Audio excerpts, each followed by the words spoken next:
اللهم إنا نعوذ بك من أن نكون من أصحاب النار. بسم الله الرحمن الرحيم.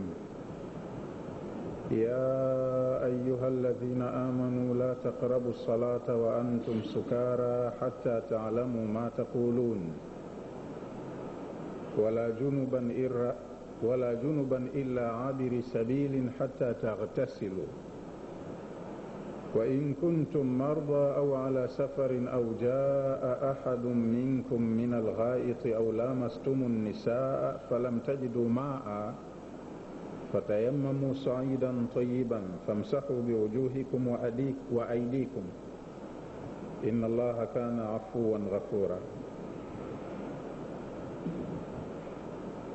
Tunasoma leo aya ya 43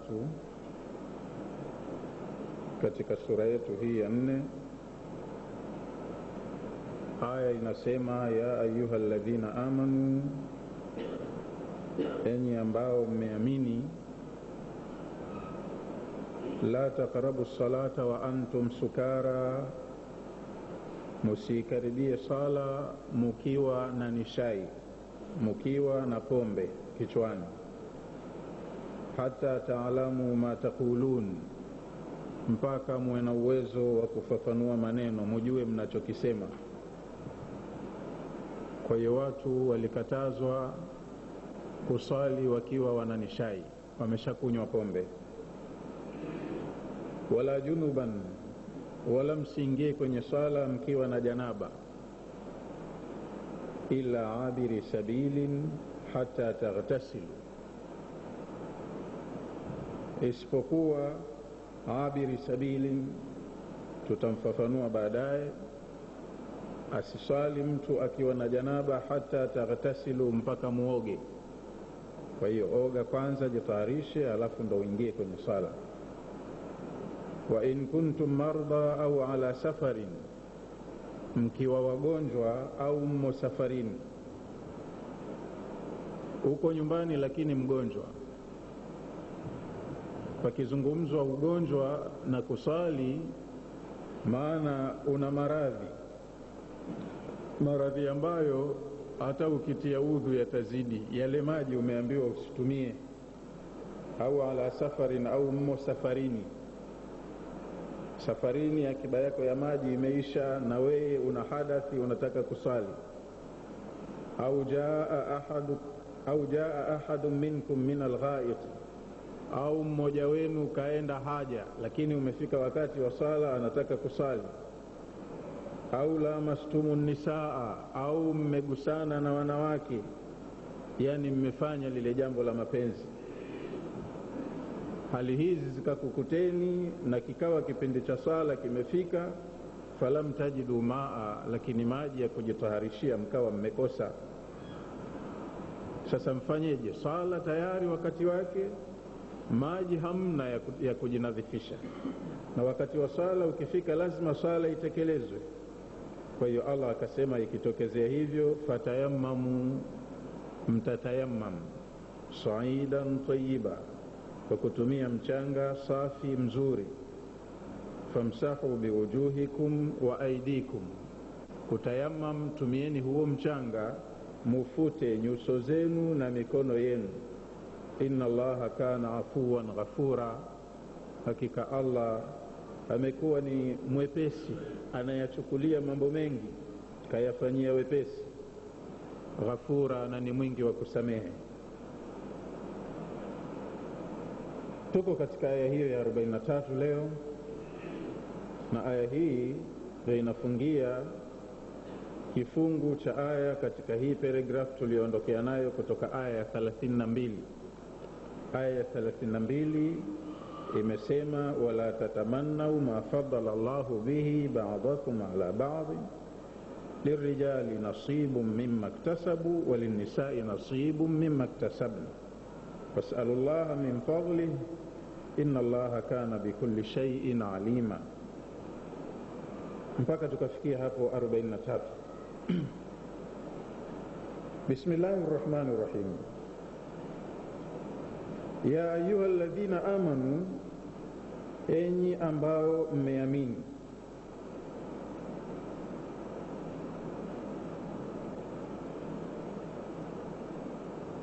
ya ayuha alladhina amanu, enyi ambao mmeamini, la taqrabu salata wa antum sukara, musikaribie sala hali ya kuwa munanishai, hali ya kuwa mmelewa. Yani maana yake la tusallu, msisali enyi waumini, fi halati sukri, katika hali ya kuwa na ulevi kichwani. Lianna hadhihi alhalati, kwa sababu hali hii ya kuwa mtu kanywa pombe, akili yake imeharibika, haiko katika mudi ya kawaida.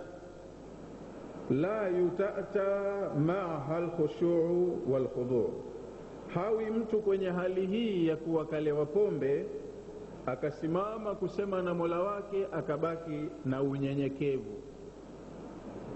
Unyenyekevu utamtoka na mazingatio atakuwa hana bimunajati subhanahu wa ta'ala.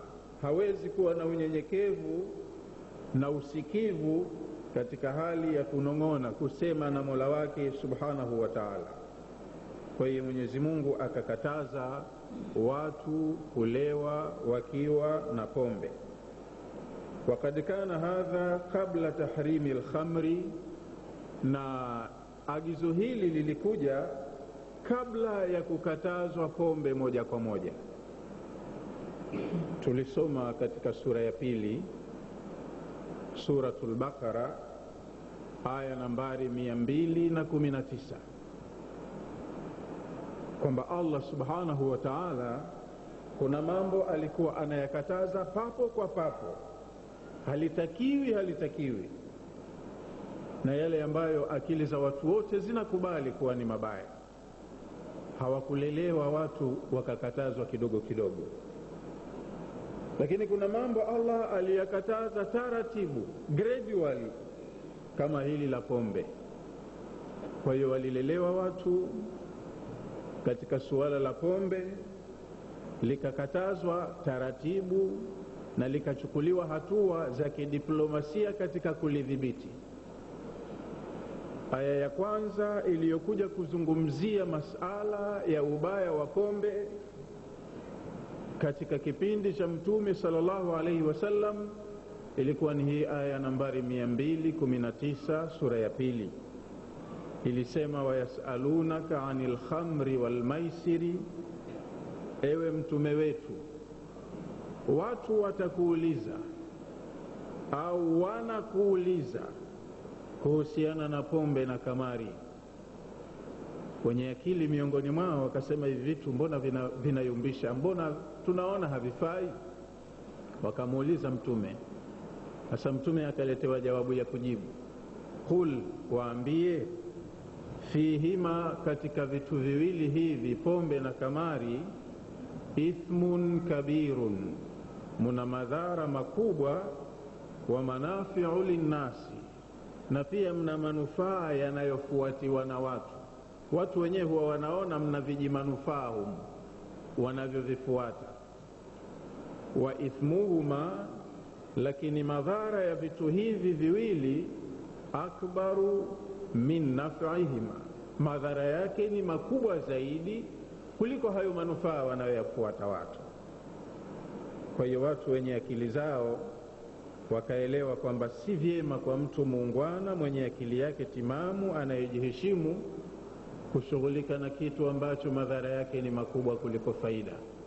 Kundi kubwa la wanywaji wa pombe pale likapungua, wakasema kitu cha aina hii kwa lugha iliyoongelewa obviously hakina maslahi, tutakiwacha. Lakini wengine wakaendelea wakasema, haijakatazwa bwana, tumeambiwa tu mna madhara na manufaa, sasa sisi tunafuata hayo manufaa. Wakaendelea wengine, sasa manufaa kidogo kuliko madhara, ndiyo kuna pahala unaona yako manufaa, lakini wewe kweli na akili yako timamu utakwenda kufuata manufaa ya 5% ili upate madhara ya 60%? Tena limetumika neno akbaru, yani superlative form ya neno kabiri. Miji madhara inayopatikana kwenye amali ya kunywa pombe na kucheza kamari mikubwa zaidi kuliko hivyo viji manufaa vinavyofuatwa na watu. Kwa hiyo wenye akili wakapungua wakaacha. Allah alikuwa kwanza anaonyesha viwango vya ufahamu vya watu, kiwango cha akili walionayo. Wengine wakajikataza kuona kitu kinacho madhara makubwa zaidi kuliko manufaa, kwa mtu mwenye insafu muungwana hakifai. Wengine wakastahamili, wakaendelea kutumia pombe, wanasubiri mpaka ikatazwe. Kauli ya pili katika Qur'ani iliyokuja kuzungumzia suala la matumizi ya pombe ni hii aya tunayosoma ya 43, ya ayyuhalladhina amanu, enyi mlioamini, la taqrabu salata wa antum sukara, musikaribie sala hali ya kuwa mmelewa, hata taalamu ma taqulun, mpaka muwe na uwezo wa kuelewa kwa akili zenu nini mnachokisema. Kwa hiyo na hapa napo wengine wakapungua kutumia pombe, wakafikiri hivi mtu atakunywa pombe wakati gani mpaka kifike kipindi cha swala iwe imetoka. Tena wengine wang'ang'anizi kwa ubishi tu wakasema tutakunywa usiku unalala mpaka asubuhi, ukioga utakuwa na uwezo wa kuelewa nini unachokisema, ni shai imepungua. Lakini ukisema ulewe magharibi, naisha hiyo hapo, pale ndo kwanza chaji imekolea, unajisemea ovyo tu mwenyewe kwa sababu wakati ni mdogo. Kwa hiyo aya hii ikawa ni stage ya pili ya kukataza pombe. Stage ya tatu sasa, hapo ikaja agizo la moja kwa moja la kukataza kwenye sura ya 5 aya ya 90 na 91. Hapo ikakatazwa moja kwa moja aya ya 90 na 91 sura ya 5. Allah akasema, ya ayyuhalladhina amanu innamal khamru wal maisiru wal ansabu wal azlamu rijsum min amali shaitani fajtanibuhu la'allakum tuflihun. Enyi mlioamini, hakika ya pombe na michezo ya kamari, kuabudia vitu visivyofaa kuabudiwa kama masanamu na vinginevyo, na kupiga ramli, ni uchafu katika amali, matendo ya shaitani. Acheni mara moja, jiepusheni na mambo haya ili mpate kufanikiwa. Innama yuridu shaitanu an yuqi'a bainakumul adawata wal baghdha'a, hakika vitu hivi anavipalilia shaitani, anataka mvitumie ili kwa vitu hivi aingize baina yenu uadui kwa kupitia pombe na kamari, na mazao ya uadui itakuwa ni ugomvi, mtagombana wenyewe kwa wenyewe kwa kupitia pombe na kamari. Wayasuddakum an dhikrillahi wa anis salah, na pia anatumia vitu hivi shaitani ili iwe nyenzo ya kukuzuilieni nyinyi na kumkumbuka Mwenyezi Mungu, kwa sababu akili zenu zitakuwa sio timamu, na anakuzuilieni na sala ambayo ndiyo mawasiliano baina yenu na Mola wenu. Fil khamri wal maisiri, anakuzuilieni na kukukatishieni mawasiliano na Mola wenu kwa kutumia pombe na kamari. Fahal antum muntahun, je, kama ni waumini kweli mtakoma hamkomi, mutawacha hamwachi? Kwa hiyo aya ya 90 na 91 sura ya 5 ilikuwa ni tamko la kukataza moja kwa moja. Mtakoma hamkomi, maana yake hiyo sio hiari tena. Acheni, fajtanibuhu, acheni matumizi ya pombe na kamari. Ikawa ni tamko la kuwakataza moja kwa moja. Kwa hiyo hapa anaambiwa, ya ayyuhalladhina amanu, enyi waumini, la taqrabu salata wa antum sukara hatta ta'lamu ma taqulun. Ya ayyuhalladhina amanu, enyi waumini, la tusallu fi halati sukri, msisali mkiwa kwenye hali ya kulewa. Lianna hadhihi alhalati, kwa sababu hali hii, la yuta'ata ma'aha alkhushu' walkhudu' bimunajatihi subhanahu wa ta'ala, haiendewi hali hii ya mtu kuwakalewa kwenye mnong'ono baina yake na Mola wake, yani kwenye sala, akiwa na unyenyekevu na mazingatio. Hawezi kwenda mbele ya Mungu akasema maneno yenye maana na akawa kasimama kwa unyenyekevu. Wakad kana hadha qabla tahrimi al-khamri, na agizo hili, aya hii ilikuja kabla ya kuharamishwa moja kwa moja, na aya iliyoharamisha moja kwa moja ni ile ya 90-91 sura ya 5. Rawa Tirmidhi, Imam Tirmidhi amepokea hadithi an Ali karramallahu wajhahu, iliyosimliwa na sahaba wa mtume Sayyidina Ali karramallahu wajhahu, annahu qal, kwamba yeye Sayyidina Ali alisema hivi: sana lana Abdurrahman ibn Auf ta'aman, Abdurrahman ibn Auf alituandalia chakula kama hivi sasa tunavyofanya. Mtu mwenyewe kapenda kutasadak, katengeneza chakula akawaalika watu chakula cha mchana au karamu au nini.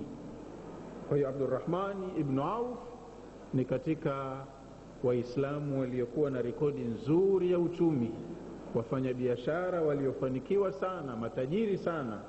Kwa hiyo Abdurrahman ibn Auf aliandaa chakula akawaalika watu mbalimbali. Miongoni mwa walioalikwa ni huyo anayesimlia haya maneno, Saidna Ali ibn Abi Talib. Anasema Saidna Ali, sana lana Abdurrahman ibn Auf ta'aman, Ibn Rahman ibn Auf alitutengenezea chakula, alitutayarishia chakula au alituandalia chakula. Fadaana, akatuita kwenye chakula hicho. Wasakana, akatutengenezea na kinywaji tukanywa, yani tukala na kunywa. Min al-khamri, katika vileo. Wakati huo ndo haijaharamishwa matumizi ya pombe. Na katika jumla ya biashara alizokuwa anafanya Abdurrahman ibn Auf ni biashara za pombe, akichukua pombe za daraja ya kwanza kutoka katika miji mikubwa ya wakati huo kibiashara, kama Sham, Yemen, mzigo kutoka huku kuja huku na kutoka hapa kwenda kule, ni katika shughuli zake ilikuwa. Kwa hiyo yeye mwenyewe anafanya biashara za pombe na akaandaa chakula, akawaalika watu chakula wakala, na kinywaji akawakirimu. Kwa hiyo Saidna Ali ni miongoni mwa walioalikwa chakula hicho, wakala wakanywa. Anasema msimliaji, fa akhadhat al-khamru minna wa hudhirtu salata, pombe ikatuchukua ndo tumekunywa. Na wengine kwa mfano ndo kaalikwa chakula gani? Biriani. Miaka 3 iliyopita hajala, saa akikuta pale anasema leo itanikoma hii, maana baada ya leo sijui nitakula lini. Na kakuta vinywaji hivyo vya ghali wanakunywa watu wenye pesa zao, yeye hana, atasema leo ndo nitakomesha hii juisi, nitakunywa mpaka nijue mwisho wake. Sasa hapo ndo hapakuwa na juisi, palikuwa na hivyo vitu. Kwa hiyo watu wakala kisha wakanywa, halafu wakati wa sala ulipofika wakahudhuria sala.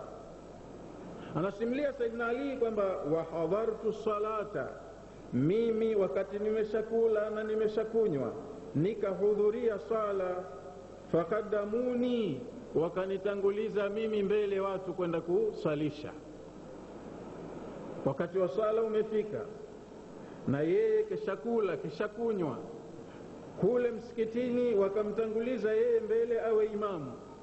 Faqara'tu, kwa hivyo nilipokwenda kusalisha nikasoma baada suratul Fatiha, sura iliyofuata akasoma qul ya ayyuhal kafirun a'budu ma ta'budun wa nahnu na'budu ma ta'budun.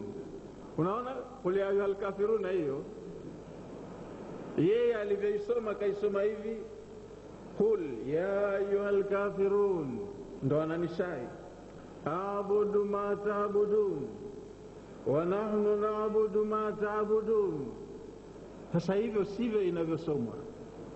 Ukiyatafsiri haya maneno yaliyoko hapa, maana yake qul ya ayyuhal kafirun ndiyo aya ya mwanzo, sawa sawa. Lakini aya ya pili akasema a'budu ma ta'budun, Nyie makafiri sikilizeni, na mie pia ninaabudu au mnaabudu nyie. Wa nahnu, na sisi sote hivi mnavyotuona, naabudu ma taabudun, tunaabudia hivyo mnavyoabudia nyie, wakati sivyo sura ilivyo. Athari ya nishai tu ilikuwa. Sura inasomeka qul ya ayyuhal kafirun la a'budu ma ta'budun wala antum 'abiduna ma a'bud wala ana 'abidu ma 'abadtum wala ana a'budu ma lakum dinukum waliya dini. Inaishia sasa. Yeye akasoma ndivyo sivyo, kakoroga tu, tena maneno aliyokuwa anasema ni kinyume na ilivyokusudiwa. Badala ya kusema siabudu mnavyoabudu, anasisitiza hasa mimi naabudu mnavyoabudia nyinyi, na si peke yangu, na wenzangu pia wote tunaabudu hivyo mnavyoabudia nyinyi. Sasa Mwenyezi Mungu akateremsha hizi aya kuja kutuliza, kuweka nidhamu.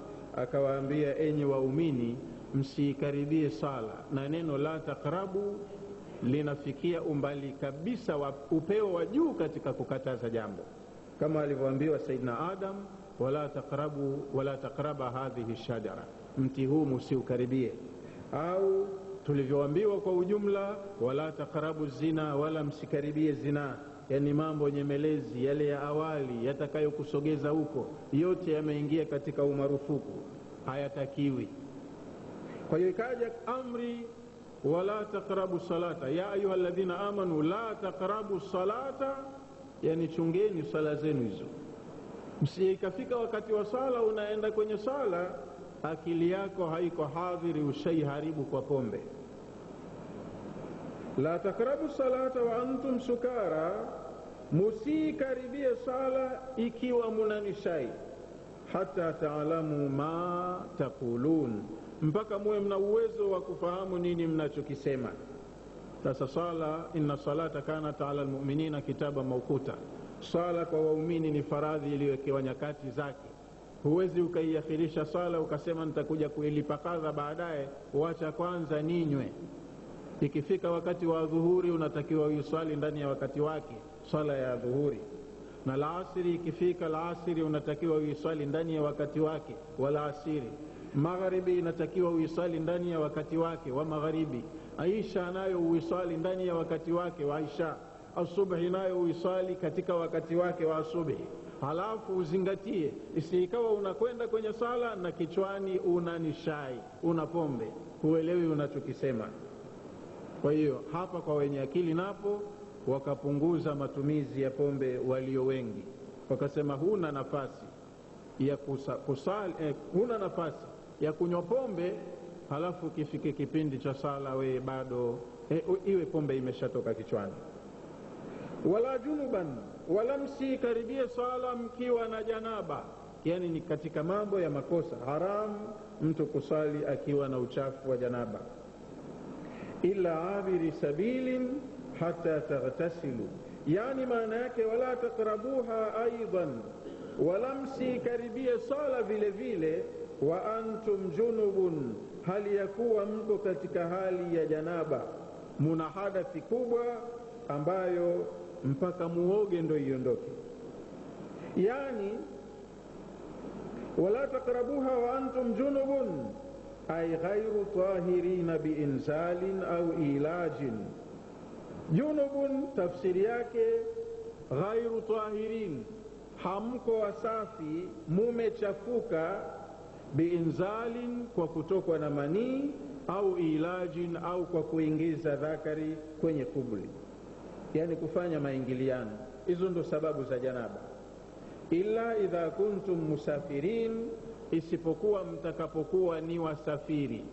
Uko safarini, halafu umepumzika tu mwenyewe pahala, pengine wala huko na mkeo, lakini usingizini ukaota uko na mkeo, ukafanya lile jambo, ulipoamka tayari umetokwa na mbegu za uzazi. Obviously utakuwa ni mwenye janaba.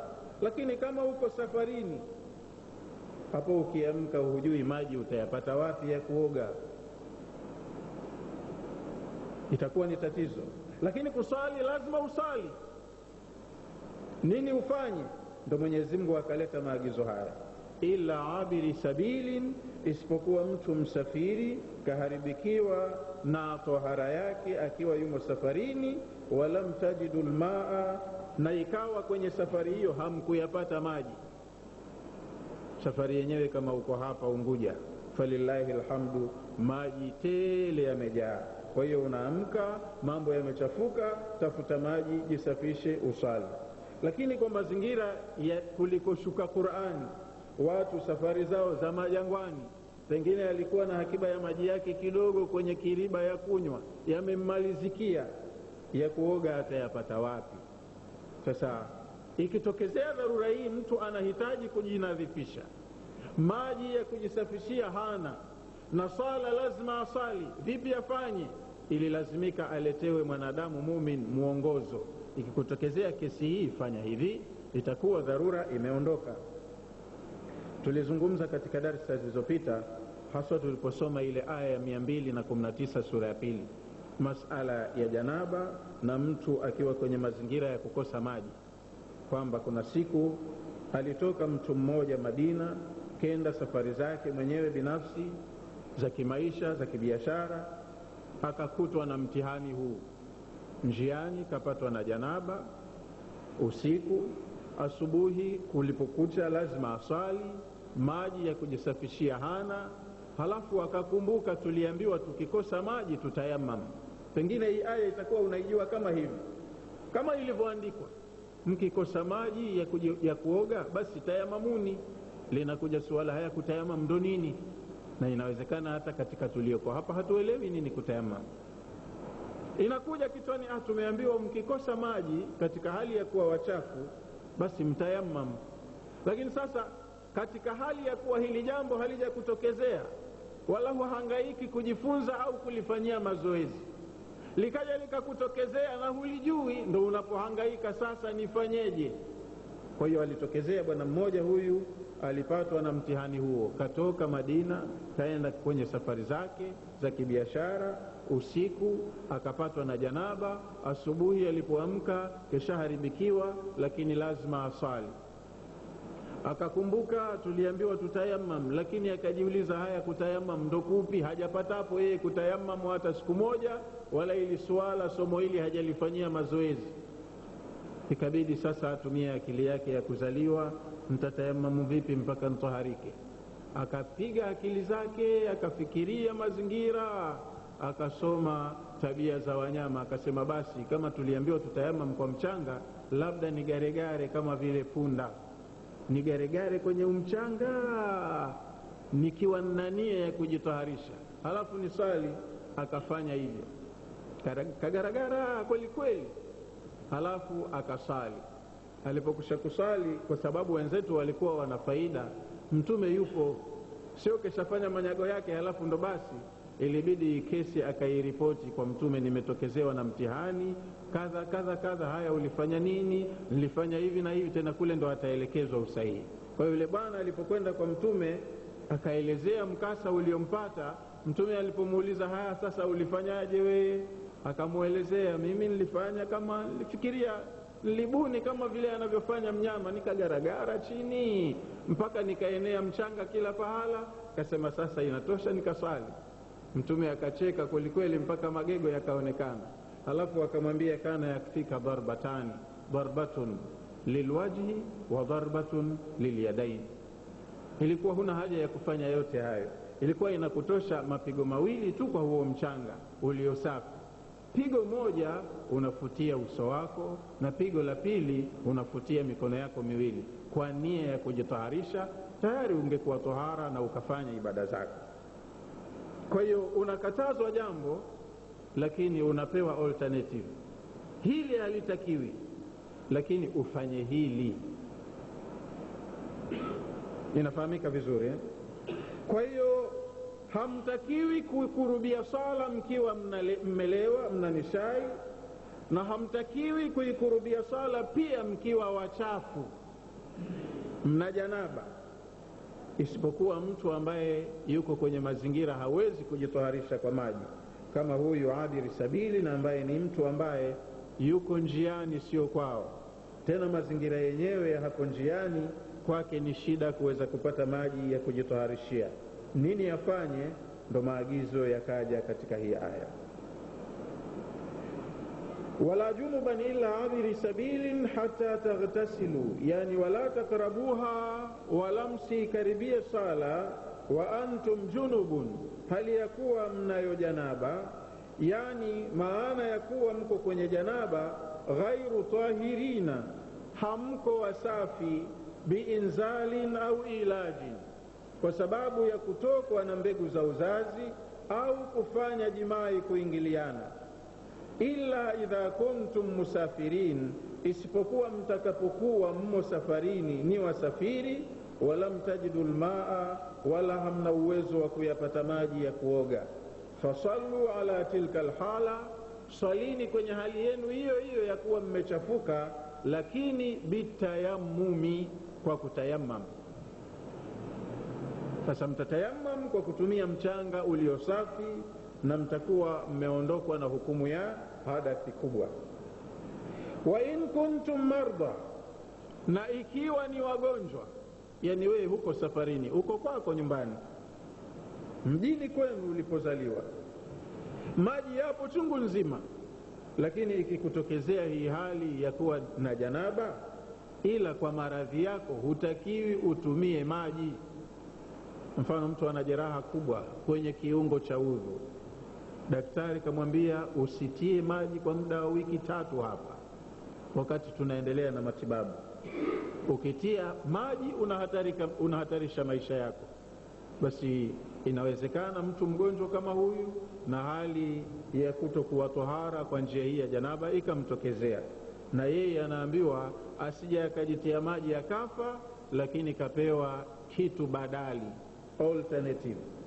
Wa in kuntum marda, na mkiwa ni wagonjwa, au ala safarin, au si wagonjwa lakini mko safarini, au jaa ahadun minkum min alghaiti, au mmoja wenu kaenda haja kubwa, obviously udhu itakuwa hana.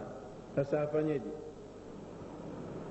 Mgonjwa yumo safarini au kaenda haja, atabidi lazima ajitoharishe, atie udhu, lakini maji hana.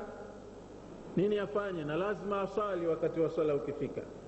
Yani wa in kuntum marda, mukiwa mko kwenye hali ya ugonjwa, wa yadhurukumul ma'u, na ugonjwa wenu maji yanawadhuru, mshaambiwa msitumie maji.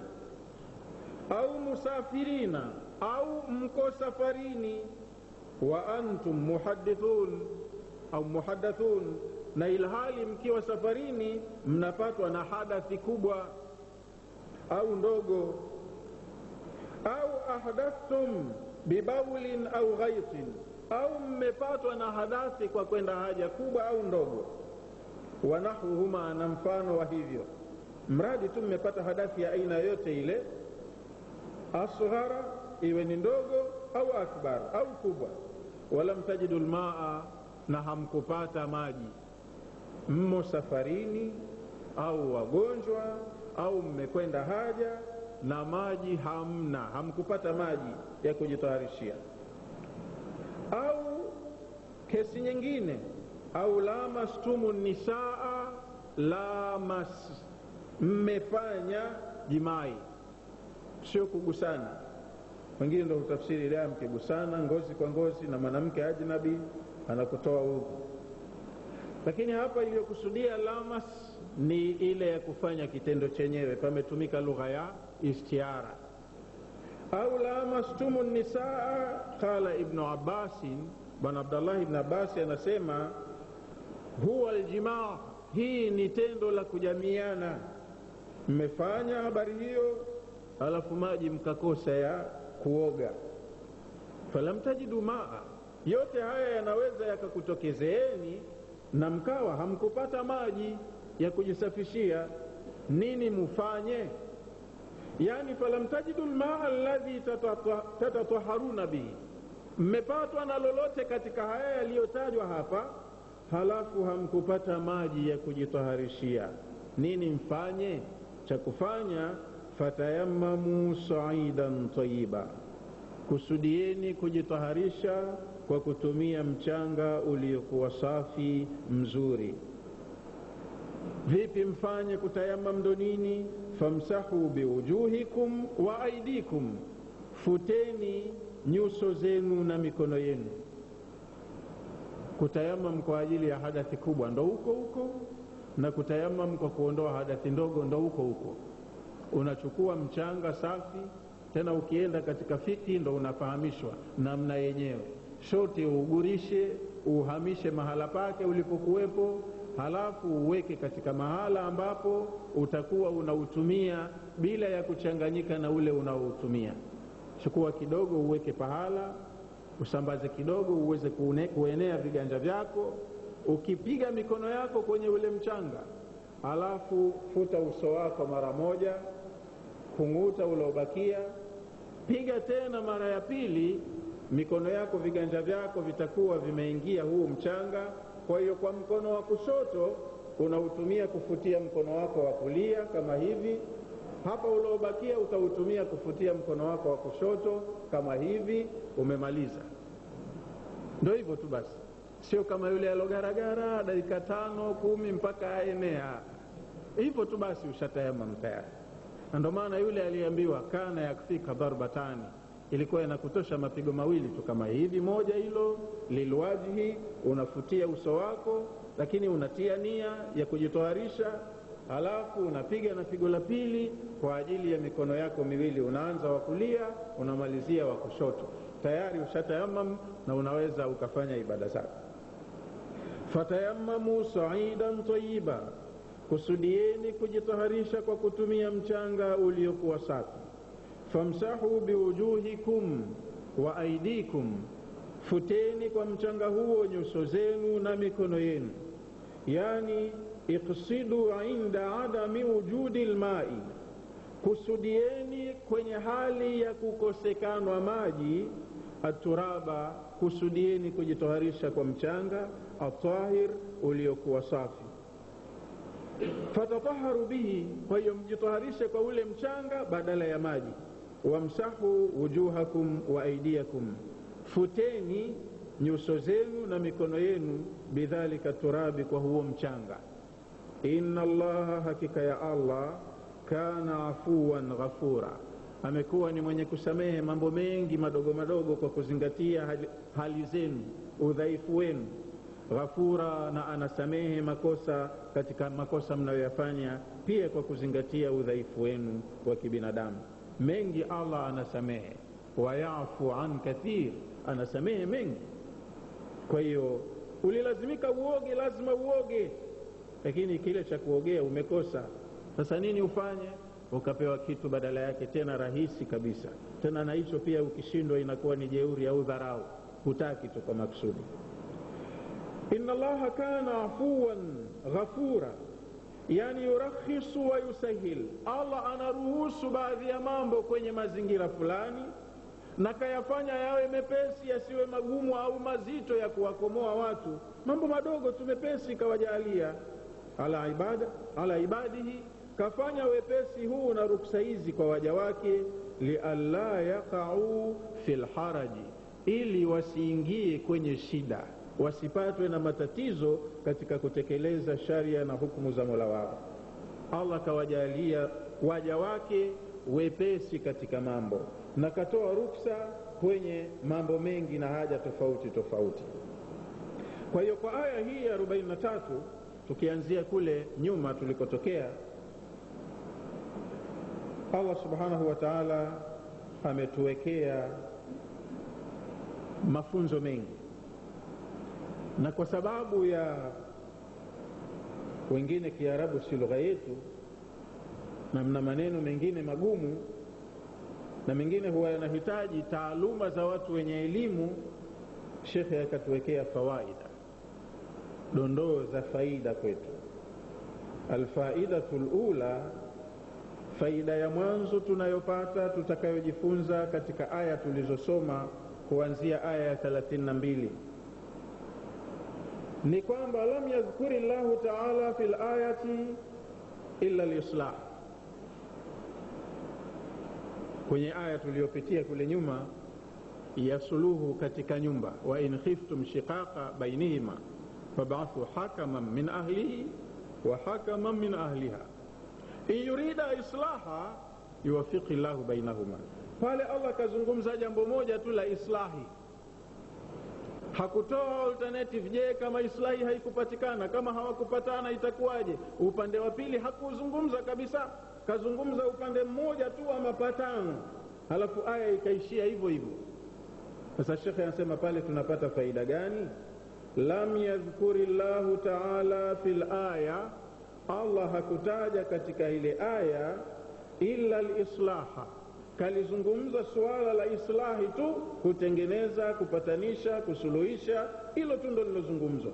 Fi qawlihi, katika kauli yake, in yurida islaha, kama hawa wapatanishi kutoka kwa upande wa mume na upande wa mke wakikusudia kweli islahi au kupatanisha au kutuliza, yuwaffiqi Allahu bainahuma, Allah atatia taufiki, atawapatanisha tu wale waliogombana wawili.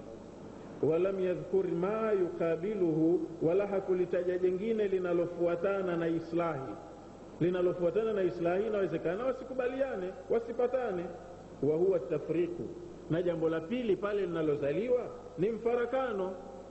Utakuta bibi kangangania, tumie sitaki, sirudi, niache, na bwana akasema mimi nakutaka, sikwachi, lakini akatishiwa amani, akasema kama ni hivyo basi toka, nenda zako. Sasa hilo linawezekana pia.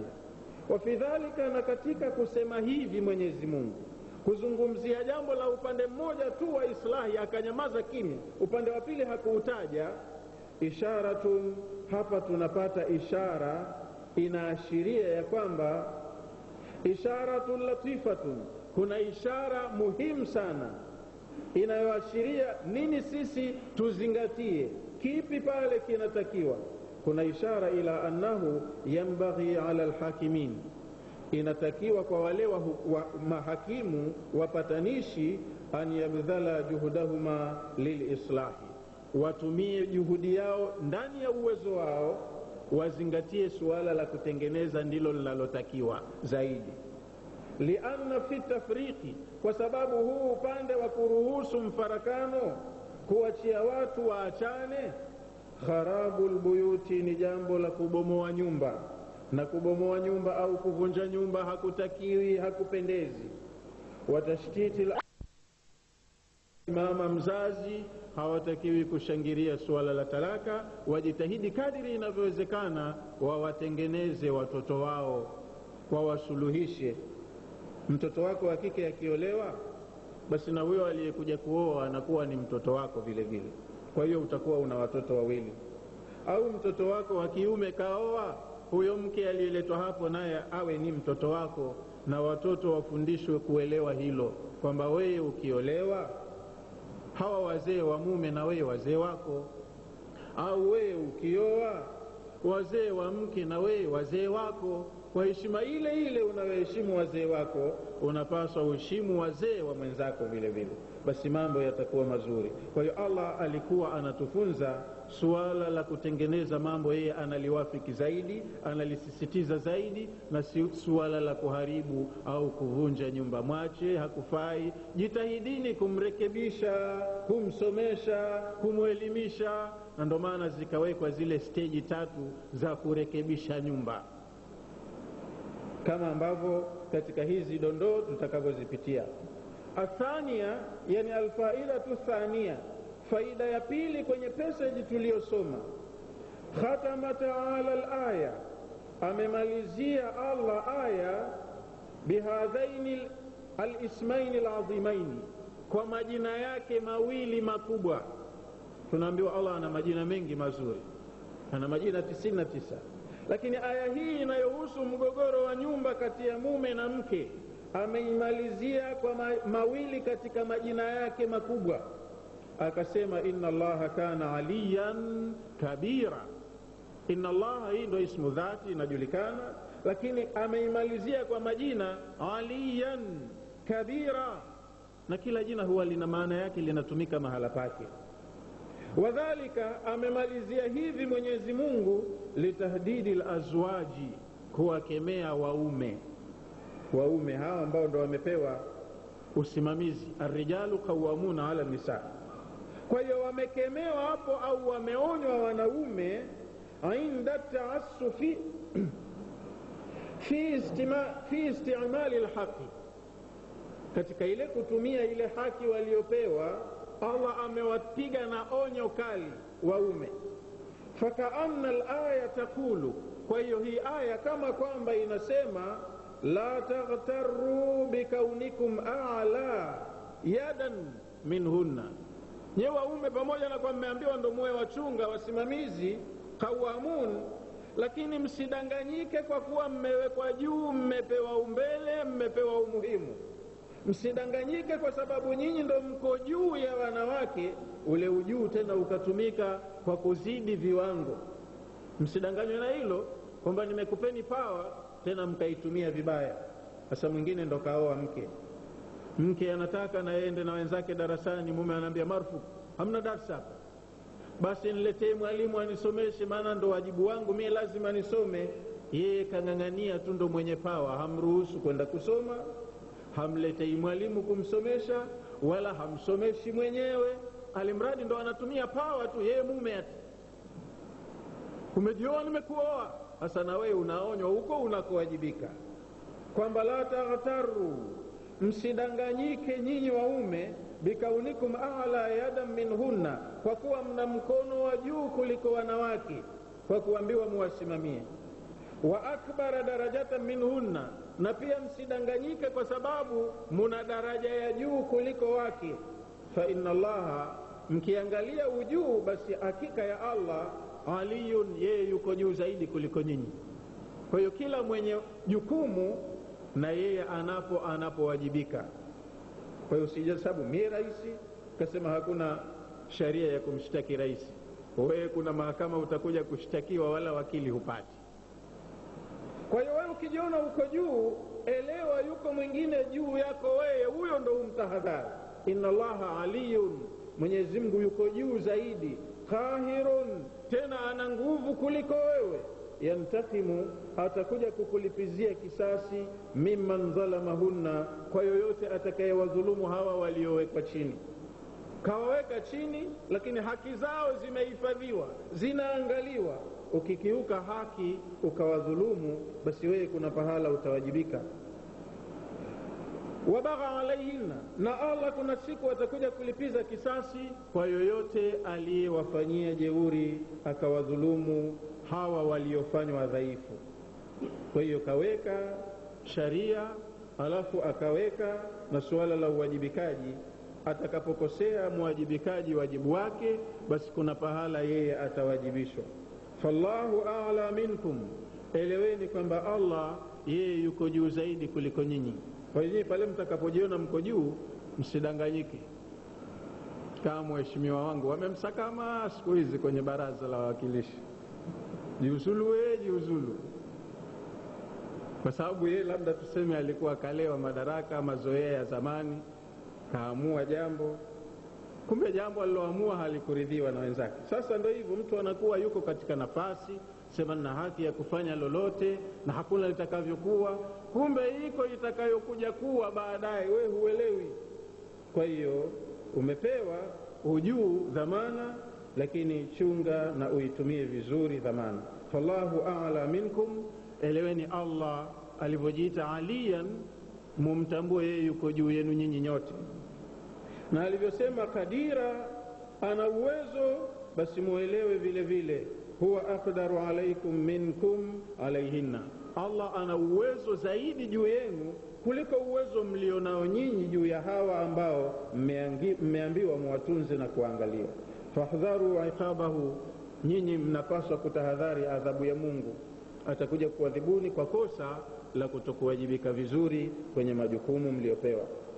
Alfaidatu thalitha, faida ya tatu katika aya hizo tulizomaliza kusoma. Rawa al-Bukhari, amepokea Imam Bukhari, muhadithi huyu anajulikana maarufu, amepokea hadithi Imam Bukhari an Abdullah ibn Mas'ud radhiyallahu anhu. Hadithi imetokana na sahaba Abdullah ibn Mas'ud radhiyallahu anhu. Qala, Abdullah ibn Mas'ud amesema qala li Rasulullah sallallahu alayhi wasallam, aliniambia mimi mtume wa Mwenyezi Mungu sallallahu alayhi wasallam, iqra alayya alqur'ana. Abdullah ibn Mas'ud, naomba nisomee Qur'ani. Fakultu, mimi nikasema ya Rasulullah, ewe mtume wa Allah, aqra'u alayka wa alayka unzila, mie nikusomee wewe Qur'ani na Qur'ani ndio umeteremshiwa wewe? Qala, mtume akasema naam, sijakosea, nasema hivyo kwa maksudi. Fa inni uhibbu an asma'ahu min ghairi, mimi hupenda hii Qur'ani niisikie akisoma mtu mwingine, mie niwe ninaisikiliza. Ndiyo nimeteremshiwa mie, lakini nikisoma mie sisikii raha kama ninavyoisikia anaisoma mtu mwingine, mie nikawa nazingatia. Kwa hiyo hebu nisomee kidogo. Faqara'tu surata an-nisa'i. Abdullah ibn Mas'ud anasema nikaamua nisome suratul Nisa. Hivi vitu watu walikuwa wanavyo kichwani, ummiyuna hao, lakini kila kitu wanakunywa kichwani. Akaamua apige suratul Nisa. Faqara'tu suratan Nisa, nikaisoma suratul Nisa hatta ataitu ila hadhihi al-aya, mpaka nikafika kwenye aya hii, fakaifa idha ji'na min kulli ummatin bishahidin, itakuwaje tutakapouletea kila umma shahidi wao, wajina bika ala haulai shahida, na wewe tukakuleta uwe ni shahidi juu ya umma wako huu. Fakala, akasema mtume, hasbuk, inatosha. Hasbuk alana, sasa basi inatosha. Fanadhartu, Abdullah ibn Mas'ud anasema nikamuangalia, faidha ainahu tadhrifani, tahamaki, macho yake mawili yanatoka machozi. Kamuangalia mtume, yeye ndo alomwambia nisomee, akamsomea. Kafika kwenye hiyo aya akamwambia hasbuka alana, inatosha basi sasa hivi. Alipomtazama akaona macho yake yanatoka machozi, yani mtume analia. Kaifikiria hiyo siku yeye ndo anatakiwa awe shahidi, atoe ripoti yake kuhusiana na kazi na jinsi ilivyopokelewa. Yauma yajma'u Allahu ar-rusula, siku ambayo Mwenyezi Mungu atawakusanya mitume wote. Fayaqulu madha ujibtum, awaulize kazi yangu niliyokupeni, ujumbe wangu niliyokuambia muufikishe kwa waja wangu, mlipowafikishia walikujibu nini watu? Kwa hiyo kila mtume anatakiwa atoe ripoti yake ya kazi siku hiyo. Alafu mwisho shekhe akamalizia kwa kutuwekea tanbihi, maneno ya uzinduzi. Urida nidham al-karim, imepokewa nidhamu tukufu, mpangilio mzuri. Katika maelezo Allah amesema bima faddala Allahu ba'dahum ala ba'd. Ili neno linatumika sana panapotajwa masala ya jenda, jinsia, wanaume wanawake. Si kama kuumba mwanamume ndo bora zaidi kuliko mwanamke, wanawake wengine viwango vyao vya taa viko juu kuliko wanaume wengi, wala si kama mwanamke kadhalilika, wanawake wana daraja zao katika utendaji wa amali zao. Kwa hiyo ba'dukum min ba'din au bima faddala Allahu ba'dakum ala ba'din, maana yake ni kwamba walau qala, huu utaratibu wa uwasilishaji, hayo maneno yalivyo, ba'dukum min ba'din au ba'dukum ala ba'din, utaratibu wa uwasilishaji wa maneno ni kwamba huu haumpaswi mmoja ajivune au mwingine ajidharau, kama tulivyoondokeana huko mwanzo kwenye aya ile ya inasema wala tatamanna ma faddala Allahu ba'dakum ala ba'd. Walau kala, lau kama Mwenyezi Mungu angelisema bitafdhilihim alayhinna, Allah amewapa utukufu au usimamizi wanaume kwa sababu wanaume kawafadhilisha juu ya wanawake, ingelikuwa na maana nyingine. Lakini hakusema kwamba bitafdhili rijali ala nisai, kasema bima faddala Allahu ba'dahum ala ba'd, akaliweka lile jambo kwenye wigo mmoja. Kama angesema bitafdhilihim, kwa sababu ya kuwafadhilisha wao wanaume, alaihinna, juu ya wanawake, lakana akhsar wa aujaz, lingelikuwa ni suala lililovua kabisa kwamba wanaume wamepewa authority, wamepewa power, wametukuzwa zaidi, wangekuwa na majivuno kupita kiasi. Ingekuwa na maana ya kwamba wao wamerithishwa ukubwa au utukufu moja kwa moja juu ya wanawake. Walakinna taabira, lakini mazingatio kwenye aya kama ilivyoletwa, urida bitilka sigha, imekuja kwa utaratibu huu tunaousoma, lihikmatin jalilatin, kwa hikma moja muhimu sana, tukufu sana. Wahia, na hikma iliyopo katika uwasilishaji huu, ifadatan anna almar'ata min arrajuli, tunafundishwa sisi faida kwamba huyu mwanamke anatokana na mwanamme, au anna almar'ata min arrajuli, mwanamke kwa mwanamme au kutokana na mwanamme, bimanzilati udhwin min jismi linsani, mfano wake ni kama kilivyo kiungo kimoja kimoja kwenye mwili wa mwanadamu. Mwanadamu kama mwanadamu au mtu kama mtu ni mkusanyiko wa vitu vingi. Ana kichwa, mikono miwili, miguu miwili, tumbo ndani lina vitu humo, vingine vizuri, vingine tunaviona kama havina kazi, lakini vikikosekana hivyo mtu anakufa. Yani wewe ukiambiwa tu figo moja limeoza, unasema la haula. Huwezi kusema figo halishughulishi, mimi kazi yake kuchuja mikojo tu. Huo mkojo wenyewe shekhe, ukiambiwa wiki 2 huyu mtu hajenda haja ndogo, simanzi, huwezi kusema bora maana yake mimi sipendi nifanye uchafu. Wewe vitu vyako vinashirikiana vya mwili. Kwa hiyo kuwa mwanamume na kuwa mwanamke ni wameumbwa, wanategemeana, wote muhimu, kila mmoja muhimu kwa mwenzake. Kwa hiyo hakuna ubora wala utukufu ila kwa ucha Mungu, kama Mwenyezi Mungu alivyosema, inna khalaqnakum min dhakarin wa untha waja'alnakum shu'uban wa qabaila litaarafu inna akramakum 'inda Allahi atqakum. Anayependa kujiona ana heshima au utukufu zaidi mbele ya Allah ni kujitahidi kwenye utumishi wake awe mcha Mungu zaidi. Kwa hiyo mwanamke kwa mwanamme ni kama kilivyo kiungo kimoja cha mwili kwenye mwili wa binadamu. Wakadhalika al-aksi, na kinyume chake hivyo hivyo. Mwanamme anamhitajia sana mwanamke na mwanamke anamhitajia sana mwanamme, na kwa sura hii ndo maisha yanaenda, watu wanazaliana, mataifa yanazidi kuwa hai, yanakuwa na watu, kila mmoja ni muhimu.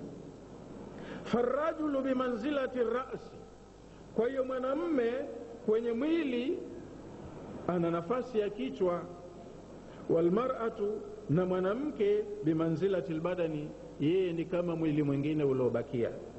Wala yambaghi, na haitakikani au haipasi, an yatakabbara udhun ala udhuin, katika mwili haipasi, haielekei kiungo kimoja kiwe na kiburi kuliko viungo vingine.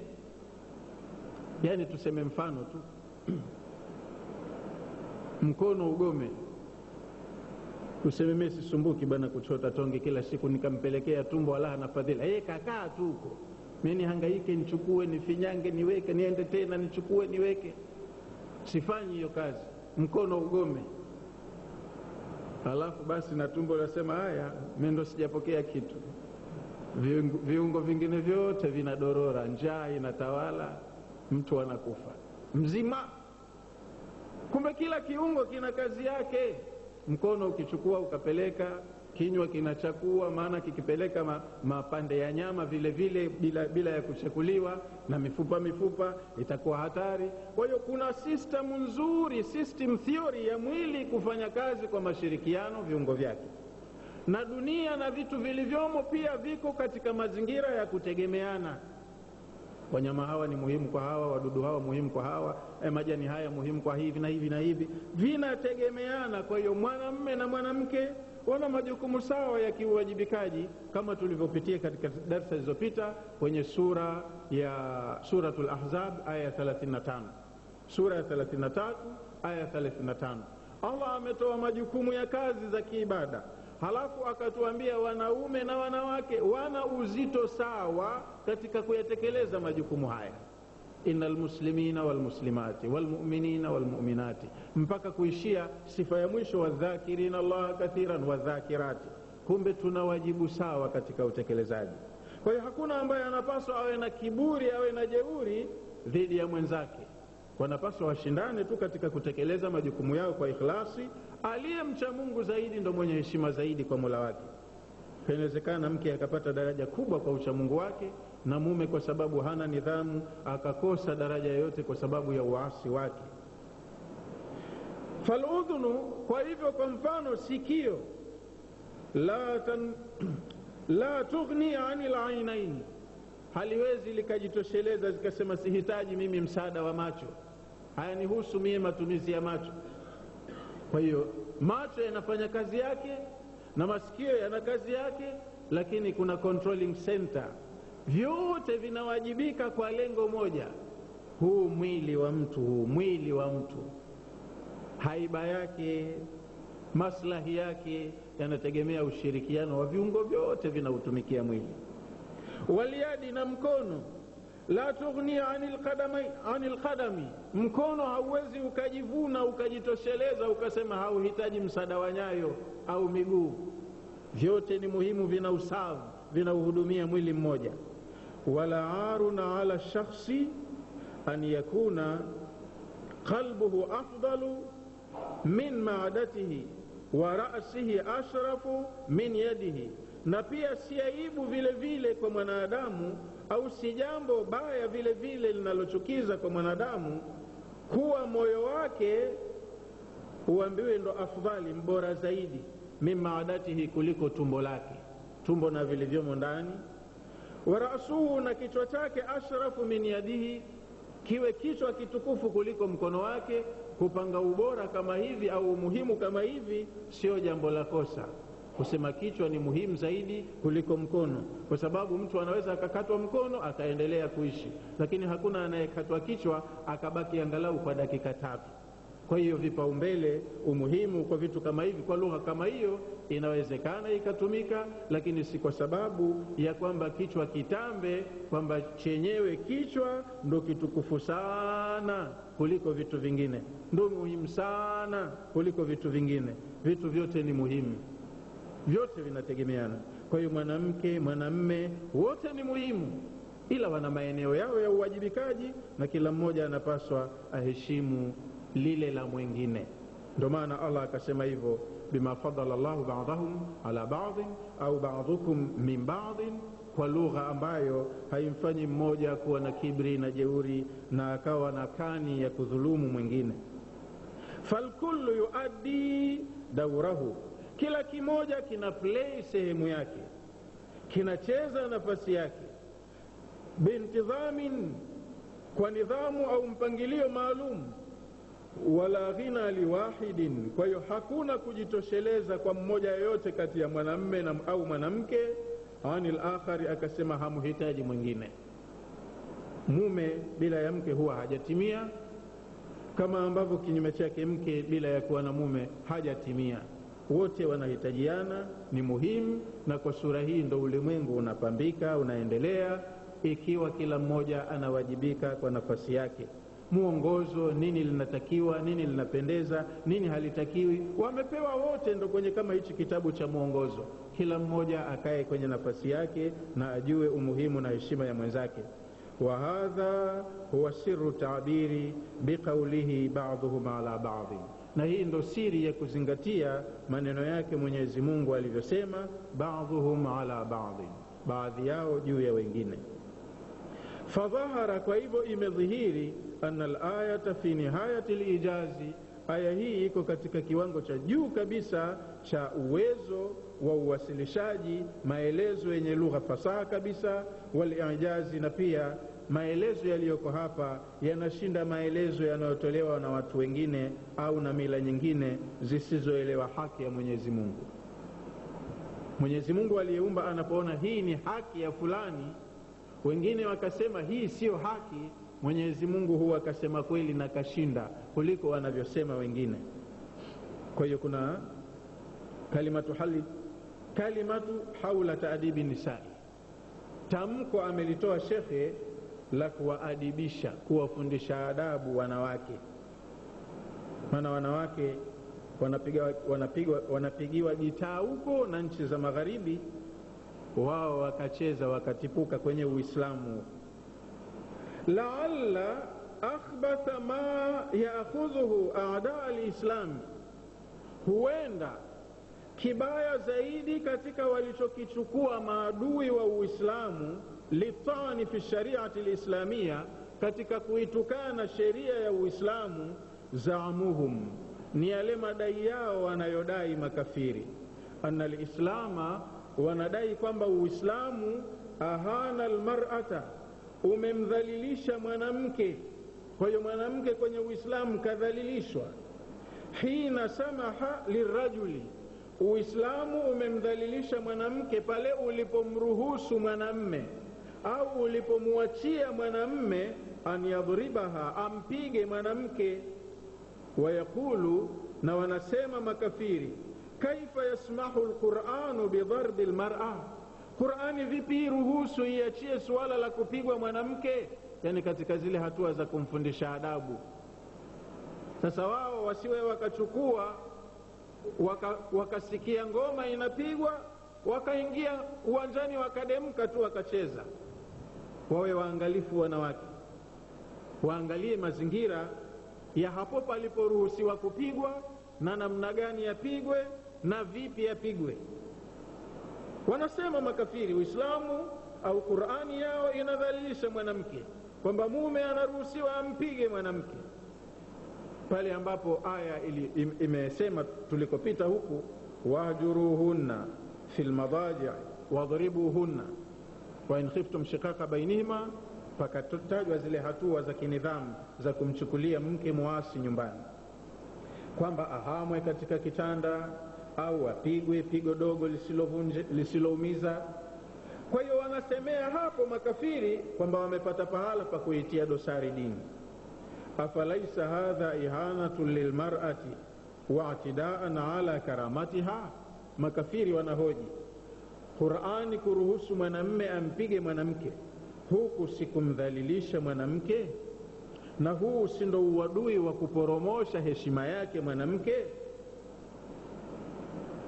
Waljawabu, na jawabu ya swali lao hilo, naam, ndivyo hivyo hivyo ilivyosema Qur'ani, ndo hivyo hivyo. Laqad adhina alhakimu alalim, ameruhusu mwenyewe Mwenyezi Mungu mwenye hikima na mjuzi kuliko wote wenye kujua. Yeye ndo aloruhusu hizo hatua za adabu. Laqad adhina, ameidhinisha, alhakimu alalim, Mwenyezi Mungu mwenye hikima na mwenye elimu, bidharbiha, ameidhinisha apigwe mwanamke. Lakini sio apigwe tu kila wakati bila ya sababu yoyote. Angalia sasa pale palipotolewa hiyo idhini. Laqad adhina, ameidhinisha, alhakimu alalim, Mwenyezi Mungu mwingi wa hikima mwenye elimu, bidharbiha, ameidhinisha mwanamke apigwe. Walakin mata, lakini pahala gani yapigwe?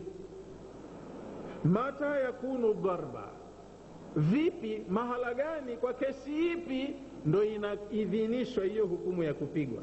Walimani yakunu, na ni mwanamke yupi ambaye analazimika kupigwa? Sio apigwe tu wanawake kwamba hiyo ndo iwe sunna, wewe madam mume mpige mke. Sio hivyo. Lini, wapi na nani? Inna dharba, hakika ya pigo, darban ghaira mubarrihin, kwanza limeainishwa, lisiwe pigo litakaloacha alama ya dhara. Kapigwa katoka damu, hiyo sio. Kapigwa kawachwa mlemavu, hiyo sio. Kapigwa imebaki alama, hiyo sio. Pigo la kumuonesha adabu, kama mtu anavyopiga mwanawe, anampenda kama kamchukia, lakini anamfundisha adabu. Hivi sivyo, nishakugomba mara ngapi, leo nitakupiga. Hampigi akamtoa jicho, wala hamfungi madifu akamchoma moto mikono kama wanavyofanya wajinga. Anampiga pigo la kwamba ajue huyu mtoto hili jambo si zuri, na nikilirudia tena nitatiwa adabu nyingine. Kwa hiyo anabaki aelewe hili jambo halitakiwi. Na mwanamke naye lini apigwe, kwenye mazingira gani, yote yameelezewa, kama urida bihi alhadithu, kama ilivyopokewa namna gani yapigwe katika hadithi sharif. Ahadu turuqi, moja kati ya njia nyingi, fi mualijati nushuzi almar'ati, za kutibu uasi wa mwanamke nyumbani, wa isyaniha, nushuzi ni ule ukorofi wa kutokuwa na taa ya mumewe, wa isyaniha, na kuwa akiambiwa hasikii, li amri zauji, hasikii amri za mume. Anapaswa aelewe hadhi yake kama mke, awe ni msikivu akiamrishwa jambo, fanya hivi anafanya hivi, sitaki, aelewe hivyo kwamba mumewe hataki, nidhamu ionekane, kwamba sio kwamba kila mtu afanye anavyopenda tu. Mtu anapenda akaibe kwenye konde ya mwenzake, lakini ule mwenye konde hapendi kuibiwa. Hasa mwenye anaopelekewa malalamiko, kadhi, hakimu, waziri muhusika, yeye tena anatakiwa awe mwadilifu, ahakikishe hakuna anayedhulumu kumdhulumu mwenziwe, na wala asiweke mianya ya kwamba wengine wawe wanadhulumiwa. Ndio uadilifu. Kwa hiyo hapa pamechungwa haki za wote. Mke awe mtiifu kwa mumewe ili nidhamu iende, na katika majukumu ya usimamizi pawe na uwepesi wa mambo. Kwa hiyo basi mwanamke anapokuwa muasi kupindukia kwa mumewe, anavyoambiwa hasikii nyumbani, hatua nyingi zimependekezwa za awali za kuchukua. Fahina tasiu almar'atu asharata zawjiha, kwa hiyo mwanamke anapoharibu uhusiano mzuri na mumewe, watarkabu ra'saha, na mwanamke akawa na tabia ya kumpandia mumewe kichwani, watasiru biqiyadati shaitani, akawa kama anaendeshwa na shaitani. Maana shaitani lile lisilotakiwa ndo analolichochea, na lile zuri lenye manufaa hutaka aliharibu. Kwa hiyo mwanamke anatumika katika maagizo ya shaitani. Mgomee leo, usimpikie, ananuna hapiki, mume anarudi na njaa. Leo fanya hivi, yale mradi vituko tu, kila akiambiwa hivi sitaki, hivi usifanye, hasikii. Watakalubu alhayati zawjia, na pia mwanamke anakuwa anaenda mno katika kuyaharibu, kuyabadilisha maisha ya ndoa. Ndoa inaitwa sakina, utulivu. Yani mume anapata utulivu akioa. Ndani ya ndoa mnatakiwa muwe na mawada, mapenzi ya ndani. Ndani ya ndoa mnatakiwa muwe na rahma, huruma, waoneane watu. Vinakosekana ukipata mwanamke sie. Sasa unapojitahidi kurekebisha yapatikano haya mambo, wewe unachochea moto iwe fujo zaidi. Kwa hiyo sasa nyumba iko hivyo. Nini afanye mume? Aache, na anaambiwa kuacha sio chaguo la kwanza, haipendezi. Abghadul halali ila Allahi at-talaqu, halali inayochukiza sana kwa Allah ni talaka. Sasa nini ufanye? Nyumbani pa moto, hapa kaliki, hapana amani. Kuacha naambiwa nisipende kuacha kwanza, nini nifanye? Sasa zikatolewa taratibu. Mwanamke akiwa papara, nidhamu nyumbani hamna, mume hapati utulivu, mapenzi yanakosekana, amani inatoweka. Kwa hiyo mwanamke huwa anageuza takallaba alhayata zawjia ila jahim, anageuza yale maisha ya ndoa ajisikie mume kama yuko kwenye moto wa jahim kabla hajafa. La yutaku, anaweka mazingira yasiyomkinika, yasiyowezekana nyumbani kwa mumewe. Famadha yasna'u ar-rajulu, nyumba ikitibuka kama hivyo, mwanamume sasa afanye nini? Hao makafiri wao hawajui vitimbi na vituko vya wanawake. Sasa ikiwa mume ana mwanamke mwenye vituko, vitimbi, madha yasna'u ar-rajulu, mwanamume hata huko kwao afanye nini? Mara uchomoa bastola akaua, lakini hayasemwi hayo. Inaonekana huyo aliambiwa ampige kidogo, ampe adabu. Fi mithli hadhihi alhala, katika mfano wa hali kama hii, nyumba imetibuka, usalama hamna, amri hazisikilizwi, mwanamume afanye nini? Kwa hiyo Mwenyezi Mungu aliyeumba yeye ndo akatoa hizi hatua za kuchukua. Laqad arshadana alquranul karim, Qurani tukufu imetuelekeza, imetufunza, ila dawai, dawa za kutibu matatizo haya. Faamara bisabri wal anat, kwanza la mwanzo mwanamume anaamrishwa awe na subira, ayabebe mambo, awe ni mwenye subira, awe mvumilivu na awe mpole, ayachukulie mengi yanayotendeka kwa kuyavumilia ingawaje hayapendi. Ile la kwanza, ili kila mwanamume anayeoa anapaswa aelewe. Kwanza awe ni mvumilivu, ajue anachukua matatizo anayaweka nyumbani na anatakiwa lazima ayasimamie yeye.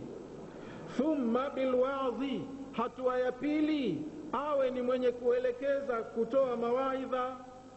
Alwadhu walirshadi, atoe mawaidha na afahamishe, hivi sivyo, hivi haipendezi, hivi haitakiwi, hivi vibaya. Anakataza lisilotakiwa, anaelekeza linalohitajika kama atasikilizwa. Je, hakusikilizwa?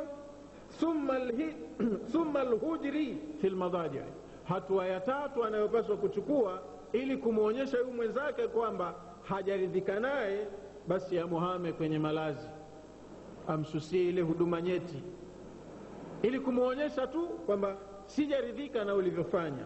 Ni njia moja katika njia za kumtia adabu.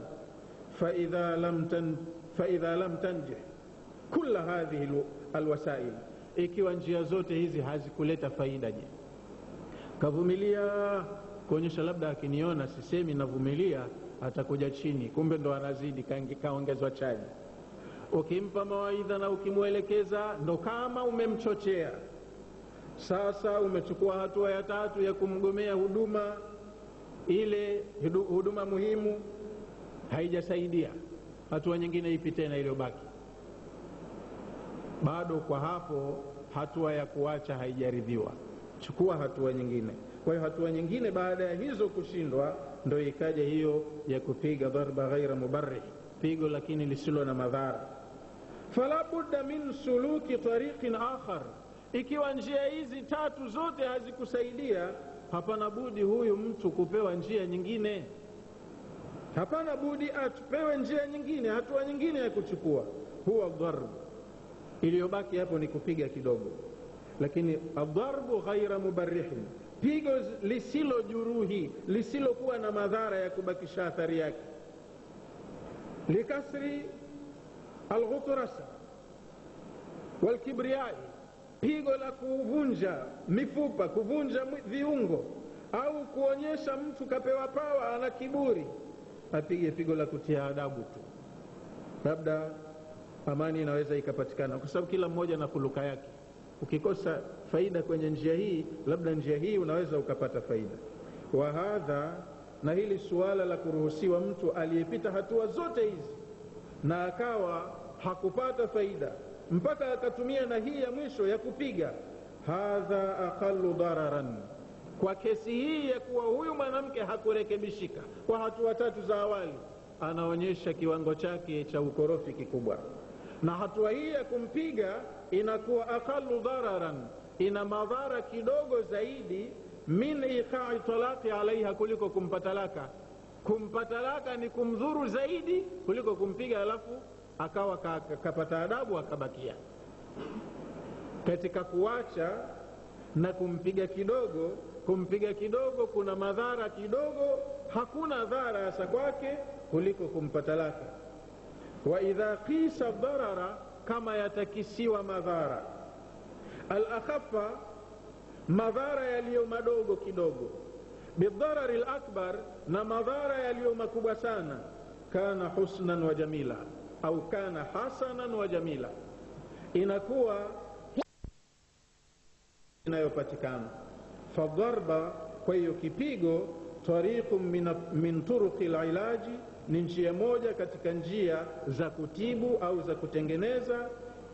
Yanfa'u fi ba'd al-halat, kupiga kuna nufaisha katika baadhi ya hali.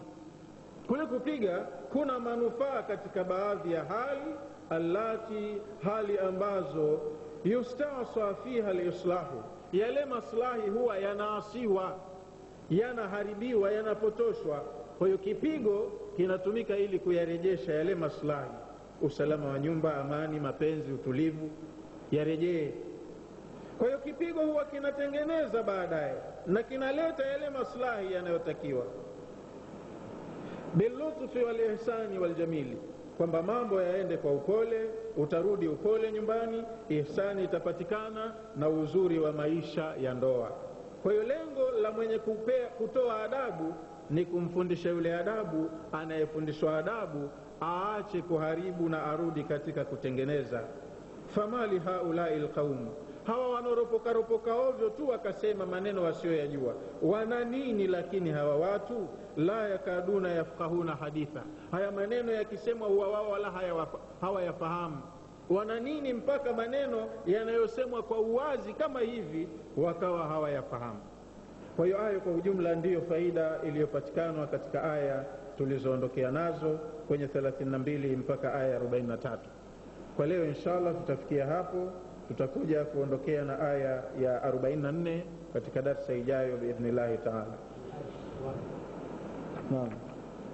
Katika kukayana salatu wassalamu ala rasulillahi sallallahu alayhi wasallam. Rabbana taqabbal minna innaka antas samiul alim wa tub alayna innaka antat tawwabur rahim waghfir lana warhamna innaka antal